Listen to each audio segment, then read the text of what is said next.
Basta kay Zero dyan, ibang klase. Let's go! Okay, quick review muna tayo. Ano-ano nga bang iba't ibang cost classification? So, una, depende yan kung anong cost object ang pinag-uusapan natin. So, yung relationship to cost object, meron tayong direct tsaka indirect. Hindi palaging materials lang ang merong direct tsaka indirect. Depende yan kung ano yung cost object. When it comes to material, ang cost object niya is material, kaya meron siyang direct tsaka indirect. Iba't iba pa yung mga cost object natin ha. So pag sinabi ng problem na ito yung cost object, iisipin mo mabuti kung yung cost related to the cost object is really direct or not direct. So tatandaan natin, depende sa relationship nung cost doon sa object kung siya ba ay direct or indirect. Another, depende sa kanilang reaction sa change in activity level. Okay? So, reaction to a change in activity level or ito yung tinatawag nating behavior. Meron tayong variable, meron tayong fix, and meron din tayong mix. Yan.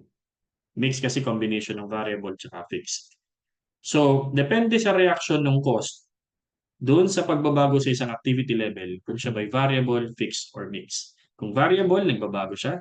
Kung fixed, hindi siya nagbabago kahit nagbago yung activity level natin. And then mix, meron siyang combination ng variable tsaka ng fixed. Another cost classification. Okay? Kung meron pa siyang future value sa company. Future value to the company. To the company. If the cost has no, if the cost has a future value to the company, and that is what you call unexpired cost. Basically, that's asset. Asset yan. Okay? Kapag yung cost is may future value pa siya sa company, mapapakinabangan mo pa, ibig sabihin. That's unexpired costs. That's classified as asset. But if the cost is already expired, napakinabangan mo na siya. Or kumbaga, wala na siyang future value. Siya ay expense na or losses.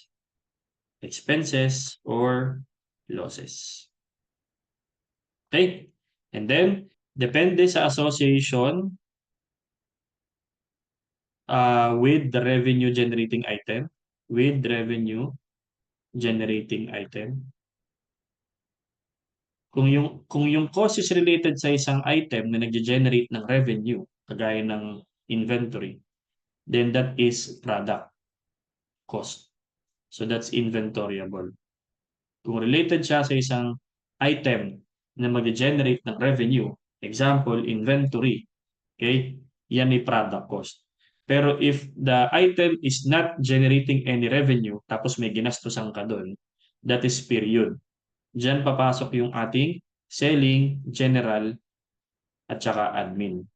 And then also yung financing, kasama din dyan, mga financing cost natin. That's period cost. So, quick review, yan yung ating mga iba't ibang classification of costs. Bye-bye!